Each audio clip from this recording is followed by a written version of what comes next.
Hello and welcome to the Future of Freight Festival, everyone. We are keeping this afternoon going off strong. We have a delightful conversation here with the one and only Chris Soltemeyer, an operating partner at NewRoad Capital and a retired EVP from Walmart. Thank you for joining us today. Thank you, Mary. I'm looking forward to today and spending this time with you. I am pretty excited about it. Today we are kind of diving into everything that we've seen over the last few years and kind of how to navigate it, going forward. Before we dive too far in, let's get some background on you and kind of how you got started at NewRoad. Sure. Well, Mary, I spent, you referenced Walmart, and so I spent almost 30 years working in the Walmart supply chain division. So different areas from replenishment to transportation to the fulfillment centers, distribution centers, all of those areas. And then in 2010, 2011, took over as the EVP of supply chain for the company. And so did that from 11 till 17. And then in 2017, I retired from the company and wasn't really sure what I was going to do when I retired. And kind of having grown up in Walmart, and prior to Walmart, I was in the military for a while also. So having grown up in Walmart, private equity is kind of a four-letter word and not looked on very favorably. And so I was approached by a group in Northwest Arkansas called NewRoad Capital about joining them as an operating partner. And I wasn't sure if that's something I really wanted to do. But really fell in love with the team at NewRoad. It was some former Walmart people also, and saw what they really were doing with startups and how they were helping startups. And they wanted to lean into the supply chain, transportation, and logistics space. And so asked me if I would come alongside with them and work with them as an operating partner. And so I agreed to do that. And so that actually started in May of 17. So believe it or not, I've been working with that group for about 5.5 years in that capacity. And then outside of that capacity, I do a little teaching and then also serve on several private and public company boards. So that's kind of where I'm at now. So basically that retirement just led you to more work. My wife and I have an agreement. It's so many days a year. And she throttles me back every now and then if I'm exceeding that number. But I tell you what, it's been a lot of fun. I have really enjoyed working with the startup companies. It's been a blast. It's like that entire different environment where, it's just go, go, go. And it's something that, in an established company, you don't necessarily always get. So I bet that has to scratch that nice itch. Yeah, it's a lot of fun. It's so different working with a private startup company than a public company. And if you really want to get your hands into something and really work with the team, private is the way to go. Public is much more about governance. Oh, absolutely. Private is, it's more fun. Keeps it exciting. But on top of exciting, one of the kind of more unpredictable parts of the global supply chain we've seen is, throughout the pandemic, everything changed on a dime. We went from, having a toilet paper shortage to just kidding, we have all these other things, and now all these consumer imports are coming in, so everything changed seemingly overnight, and you couldn't predict it. How do shippers kind of going forward, because inevitably it's a matter of when it's going to happen, not if it's going to happen again, some other supply chain interruption. How do shippers kind of manage that risk within the supply chain space to kind of minimize these disruptions caused, whether it's an economic factor, a global unrest situation, or anything like that that could impact supply chains? What's the best way for shippers to kind of mitigate that risk? Yeah, I think it's a real challenge for shippers, and I'll kind of walk through what makes that, I think, so challenging. At Walmart, our focus was trying to squeeze cost out. So if you're trying to squeeze cost out, you're going to iterate and make processes as efficient as possible. To do that, lots of times you have streamline. We talk about things like just-in-time inventory and things like that. You do all those. The problem is that when you get into times of disruption, then if you don't have some level of optionality, some level of flexibility, some level of resilience based around several different factors like that, you're going to find yourself in a very difficult situation. If I step back even before the pandemic, going back to some of the West Coast port situations that we had earlier in the 2000s, it led us from a Walmart standpoint to develop our import strategy around the Gulf Coast and the East Coast very extensively, because we didn't just want to be reliant on the West Coast. And it's the same thing when I look at other aspects. It could be material handling company providers. It could be technology providers. We needed to have optionality. It could be our partners from a carrier standpoint. So all of those areas. Now, when you do that, optionality comes at a price. So as you're trying to streamline your operations and take cost out, as you introduce opportunities to overcome variability, then you are potentially adding cost, because it's not necessarily the low-cost option that you need to have the flexibility to use. And so that presents a challenge, especially if you're in a low-cost retail environment.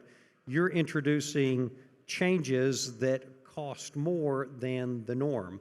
And so that becomes an ongoing battle, but I know from my standpoint, we learned we had to have that level of flexibility. We had to push for that level of flexibility in the organization. And we looked at it even as a strategy. So I'll give you another example, the Walmart private fleet. The Walmart private fleet is not the most cost-effective option when it comes to transportation. Using outside carriers typically is a more cost-effective option. But the private fleet gave us protection for those times where the market turned and we couldn't get the service levels we wanted, or things like that. So we had to look at other things that we could do. And so we always had a private fleet, but we would vary the size of that private fleet based on the market conditions. And so those are all things that were done to enhance sustainability, give yourself options, because as you said at the very beginning, it is a changing world, and we are going to see constant changes. Absolutely. It's like as we kind of get a bigger picture and it truly becomes a global supply chain, not just things that happen in our country or in certain states or certain regions here. We now have to pay attention to everything that happens like all over the world, which is very difficult to do. But one of the things you mentioned was, coming up with different port solutions. I was getting my start in logistics when the last West Coast port union, when like things were sitting out there rotting, and I worked for a shipper at the time, and it was a nightmare. Because that's where most of our imports came from. And as a result, they were like, never again will we have like stuff sitting in the bay waiting to get unloaded, and never again will we get caught like this, because even though it's not the lowest cost option to set up solutions everywhere else, without doing that, you don't get your product where it needs to go, meaning you're still going to lose money, and you'd rather have something to sell that might get a little bit more expensive and eat into some profit, but at least you're still able to sell something. So I think that's a very important thing that you brought up is, plan B might not be the cheapest, but it still makes sure that you have something to sell, because without having something to sell, you're losing money and you're losing product. Yeah, absolutely. I can remember one year where, from a Walmart perspective, we had 800 stores that missed Easter. Oh, no. And literally, we had merchandise sitting where we couldn't get to it, and it affected, at that time, about 800 stores. And those are those difficult situations that you learn. You better have backup plans. You better be prepared. I think about the whole concept of what went on, to your point, during the pandemic earlier, what went on in terms of not being able to get product and stores being out of product, and everyone fine-tuning their supply chains down to a real just-in-time mentality of reduction from an inventory to sales ratio. And in fact, suddenly the pandemic hit and we couldn't get, or Walmart could not get product. And so at the end of the day, and you mentioned it earlier, you've got to think about your supply chain as a shipper. It's about the customer. And you've got to have product to the customer, even if it means that product may be, to your point, sourced differently or sourced more expensively. You've got to be able to do all of those things to ensure that you have supply. And so, yeah, I agree with you. Absolutely, because if you think about it, if your product's not on that shelf, well, whoever's product is on that shelf is going to do it. And I mean, if they like it, they might make the full switch and bye-bye revenue. And that's not what anyone wants to do. Yeah, you can't afford to lose a customer because of those level of out of stocks.